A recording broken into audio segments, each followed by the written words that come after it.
오늘부터 우리가 읽어가는 말씀은 스가랴서 말씀입니다. 스가랴서는 구약의 소선지서에 해당이 되는 말씀인데요. 비교적 긴 장으로 구성이 되어 있습니다. 14장으로 되어 있는데 이 스가랴 선지자가 부름받았던 때가 오늘 말씀에 보니까요. 다리오 왕 다스린 지 제2년 8월이다. 이렇게 소개가 되어 있습니다. 이때가 역사적으로 언제쯤 되는가 생각을 해보면 주전 520년경 정도가 됩니다. 그럼 이때 무슨 일이 있었는가? 이스라엘 백성들이 바벨론 포로 생활 70여 년을 마치고 이스라엘 백성들이 돌아왔죠. 예루살렘으로 돌아와서 그들이 가장 먼저 하는 일이 성전을 재건하는 일이었습니다. 성전 재건을 시작을 해서 그 일들을 계속 감당하는데 당시에 그곳에 있는 많은 이들이 반대하고 대적하는 일들 때문에 이 성전을 건축한 일이 쉽게 진행이 되지 못했어요. 성전 재건을 시작을 했는데도 약 16년이라고 하는 세월이 흘러가면서도 이 성전을 재건하지 못한 상태에 있었습니다. 그래서 성전 재건을 기쁜 마음으로 시작을 했지만 대적자들의 반대, 또 이런저런 여러 가지 이유들로 인하여서 그것이 16년 동안이나 지연이 되고 있는 그 때에 하나님께서 선지자 스가랴를 그 백성들 가운데 보내서 말씀을 전하게 하신 것입니다. 그래서 그 당시에 활동했던 선지자 가운데서 우리가 잘 아는 학계 선지자가 함께 있었어요. 동시대에 함께 활동을 하지만 이제 학계 선지자의 역할은 끝이 금방 나고 이 스가랴는 계속 그 이후로도 계속적으로 말씀을 하나님의 백성들에게 전하게 됩니다. 그래서 이 스가랴서가 비교적 긴 장으로 되어 있는데 14장 가운데서 전반부 1장에서 8장까지 내용은 8가지의 환상이 소개가 됩니다. 이 환상을 통해서 하나님께서 장차 그 백성들에게 어떠한 일들을 행하실 것인가 하는 것을 이 환상을 통하여 보여주시게 됩니다. 그리고 이제 후반부 9장에서부터 14장까지 내용이 쭉 이어지게 됩니다.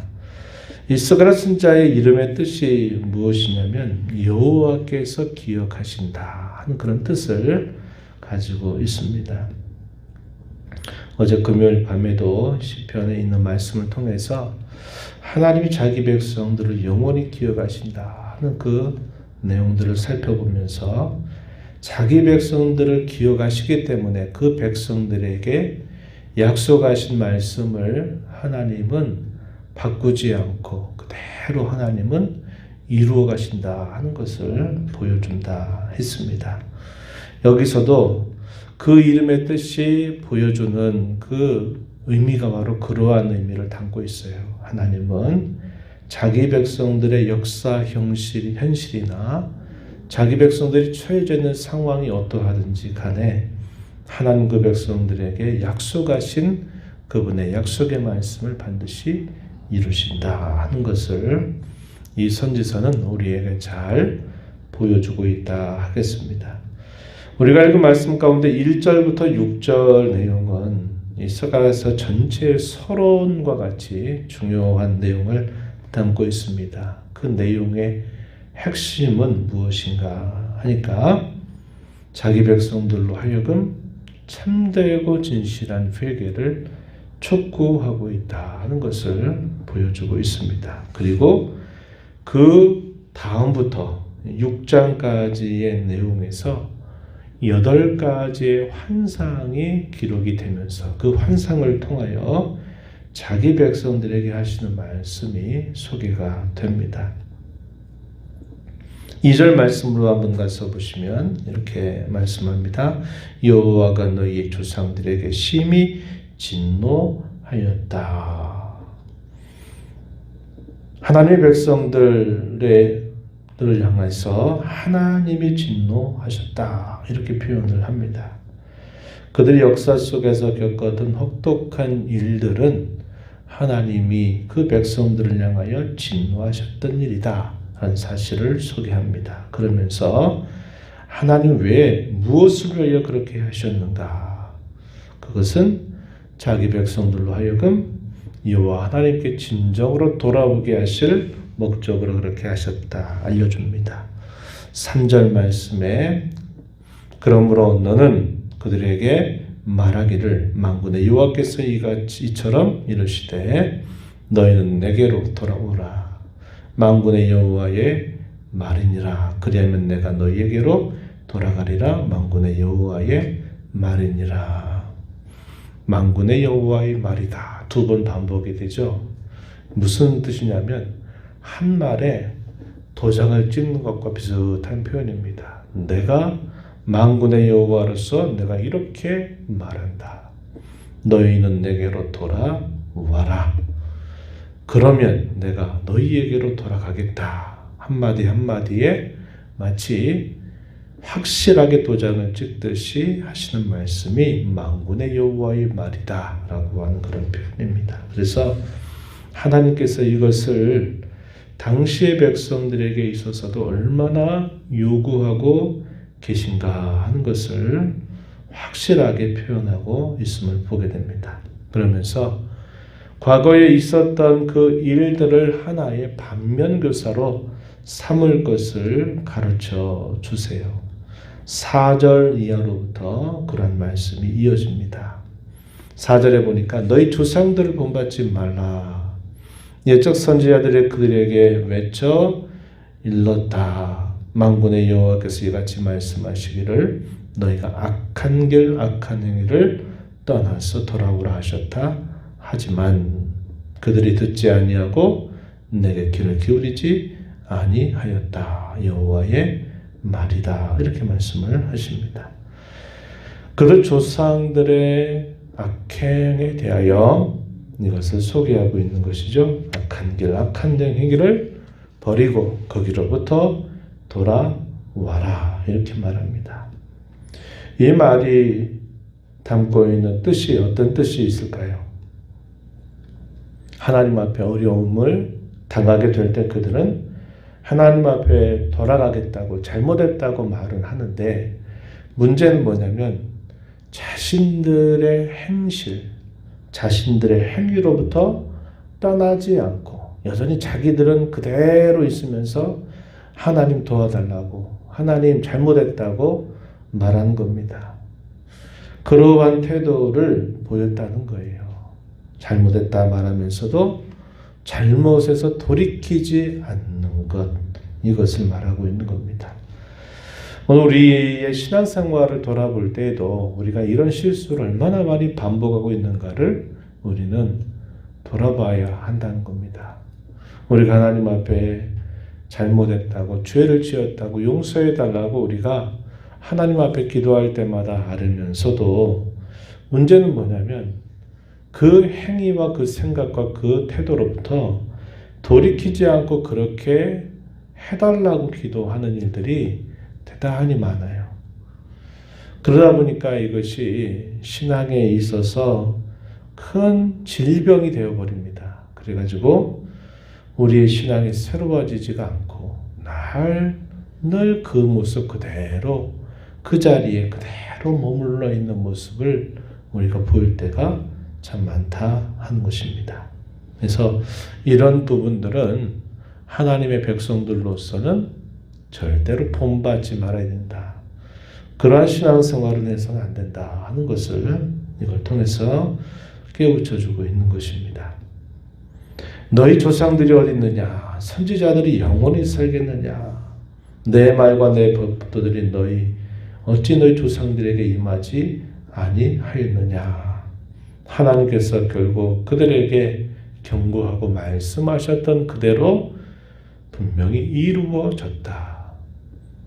선지자들은 다 자신들의 주어진 역할을 하고 세상을 떠나간다 하더라도 그 선지자를 통해서 남겨주신 하나님의 말씀은 그대로 이루어졌다 하는 사실을 그들에게 말합니다. 그들의 바벨론 70여 년의 세월은 바로 하나님께서 그들에게 하셨던 말씀이 그대로 이루어졌던 일이다라는 사실을 그들에게 상기시키고 있는 것이에요. 뒤늦게 어려운 일이 다 지나가면서 그 일을 당하고 나면서 뒤늦게 깨닫는 모습 소개가 되고 있죠. 6절 마지막 부분에 보면은 이렇게 말합니다. 그러므로 그들이 돌이켜 이르기를 만군의 여호와께서 우리 길대로 우리 행위대로 우리에게 행하시려고 뜻하신 것을 우리에게 행하셨도다. 그런 일이 왜 자신들에게 닥쳤는가? 그것을 생각해 보니까 하나님께서 그때 선지자를 통해서 그렇게 말씀하셨던 대로 결국 우리가 잘못해서 이러한 일이 우리에게 미쳤구나 하는 것을 깨닫게 됐다 하는 것을 말합니다. 일이 닥치고 나서 뒤늦게 깨닫는 것이죠. 이것을 반면교사로 삼고서 하나님은 그 백성들로 하여금 돌아올 것을 촉구하는 말씀을 주고 있는 것입니다. 그래서 이 구절에서 우리가 중요하게 생각할 구절이 3절 말씀이다 하는 것이에요. 이것을 서론적으로 말씀하시고 나서 두 가지 환상이 이어집니다. 첫 번째 환상은 어떤 환상이냐면 화석류 나무 사이에 붉은 말을 탄 자가 등장하고 있는 모습입니다. 이때가 언제였는가? 그가 부름받고 나서 약 3개월 정도가 더 지나고 난 어느 날 밤 꿈속에서 환상을 통하여 하나님께서 스가랴에게 보여주신 첫 번째 내용입니다. 어떤 한 사람이 등장하는데 붉은 말을 타고 골짜기 속에 서 있는데 화석류 나무 사이에 서 있습니다. 그리고 그 뒤에는 붉은 말과 자줏빛 말과 백마가 뒤에 있는 것을 보게 돼요. 그리고 이것이 무엇인가 하는 것을 묻습니다. 이걸 통해서 이 환상이 보여주는 그 뜻은 하나님이 자기 백성들을 여전히 돌보시고 계시다라는 사실을 이 환상을 통하여 그들에게 말씀해주고 있다는 겁니다. 택하신 백성들을 향하신 하나님의 사랑, 그것을 여전히 표현하고 있어요. 14절 말씀을 보시면은 내게 말하는 천사가 내게 이르되 너는 외쳐 이르기를 만군의 여호와의 말씀에 내가 예루살렘을 위하며 시온을 위하여 크게 질투한다.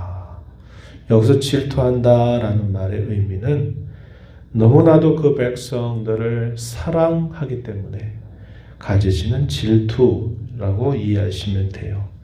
자기 백성들을 향한 사랑, 강한 사랑, 강렬한 사랑, 이것을 표현하고 있는 말씀이다 하는 겁니다. 그러면서 그 백성들을 향하여 하나님 회복을 약속하시는 말씀이 주어지는데요. 16절 말씀 보시면 내가 불쌍히 여김으로 예루살렘에 돌아왔은즉 내 집이 그 가운데 건축되리니 예루살렘 위에 먹줄이 쳐질 것이다. 만군의 여호와의 말이다. 초대에 말씀드렸습니다. 이스라엘 백성들이 바빌론으로부터 돌아와서 성전 재건을 기쁜 마음으로 시작을 했는데 대적자들의 방해와 이런저런 일로 인해서 이 성전을 짓는 일이 16년 동안이나 중지된 상태로 이어지고 있었던 것입니다. 하나님께서 그 일이 이루어지도록 해주시겠다 하시는 말씀이 소개가 되고 있는 것이에요. 그리고 17절 말씀해 보니까 뭐라고 말합니까? 만군의 여호와의 말씀에 나의 성읍들이 넘치도록 다시 풍부할 것이라. 여호와가 다시 시온을 위로하며 다시 예루살렘을 택하리라 하라. 그 환상을 통하여 자기 백성들을 돌보시고 그 백성들을 향하신 변화없는 사랑을 보여주고 있다 하는 것이고요. 그 다음에 이어진 두 번째 환상은 네 뿔이 등장하고 네 대장장이가 등장합니다. 이 네 개의 뿔이 무엇인가 하니까 유다와 이스라엘과 예루살렘을 흩뜨린 뿔들이다. 이것은 당시의 열국들을 표현하고 있는 말입니다. 하나님의 백성들을 괴롭혔던 그 세력들을 여기 네 개의 뿔로 말씀하면서 등장하는 네 명의 대장장이들이 그 뿔을 다스리는 거예요. 이것은 이 대적나라들에 대한 멸망, 대적나라들의 심판을 보여주는 환상이 된다 하는 겁니다. 자기 백성들에게는 사랑을 환상을 통하여 보여주고 하나님의 백성들을 괴롭혔던 이방의 강력한 나라들에 대하여서는 하나님이 심판을 행하실 것을 보여주고 있다 하는 것입니다. 우리가 이 말씀을 통해서 하나님은 여전히 자기 백성들을 언제나 기억하시고 돌보고 계시다 하는 사실들을 보게 되고 하나님의 백성들에게 하나님이 요구하시는 것은 그들의 진정한 회개를 통하여 하나님을 가까이 하는 데 있다 하는 것을 보여주고 있는 겁니다. 상황이 바뀌는 것이 회복의 시작이 아니에요. 상황이 바뀌는 것이 회복의 시작이 아니라 진정한 회복의 시작은 바로 우리 자신, 우리 각자가 바뀌는 것이 진정한 회복의 시작임을 우리는 기억하고 하나님의 변함없는 사랑 앞에서 우리의 마음을 잘 추스려서 하나님 앞에 늘 우리 자신을 세워가는 일에 힘을 기울여야 됨을 우리는 이 말씀을 통해서 배우게 되는 것입니다. 하나님을 가까이 하는 것이 진정한 복입니다. 그러한 말씀을 우리 마음에 새긴 자로 날마다 참되고 진실한 회개를 통해서 주님과 함께 동행하는 복된 삶 살아가는 저와 여러분이 되기를 바랍니다. 하나님 아버지 감사합니다. 이 새벽 시간에도 저희들을 깨워주셔서 또 하나님 앞에 불러주시고 또 찬양을 드리며 신앙을 고백하며 또 주시는 말씀을 듣고 기도하며 이 하루를 또 시작합니다. 지난 주간의 삶을 되돌아보고 주께서 은혜 주시기로 약속하신 날을 기대하면서 이 하루도 주 안에서 살아가는 저희들의 삶이 되게 해 주옵소서. 스가랴서 말씀을 통하여 언제나 하나님은 자기 백성들을 기억하시고 돌보시는 분, 저희들을 향한 변함없는 사랑을 가지고 언제나 하나님을 가까이 하기를 바라시는 하나님의 마음을 잘 알고 참되고 진실한 회개를 통해서 여호와 하나님 가까이 하는 복을 날마다 누리며 전하며 살아가는 저희들 되게 주옵소서. 주 앞에 나와서 간절하게 기도하는 종들의 간구를 귀 기울여 주시고 응답해 주시기를 바라며 예수님 이름으로 기도하옵나이다. 아멘.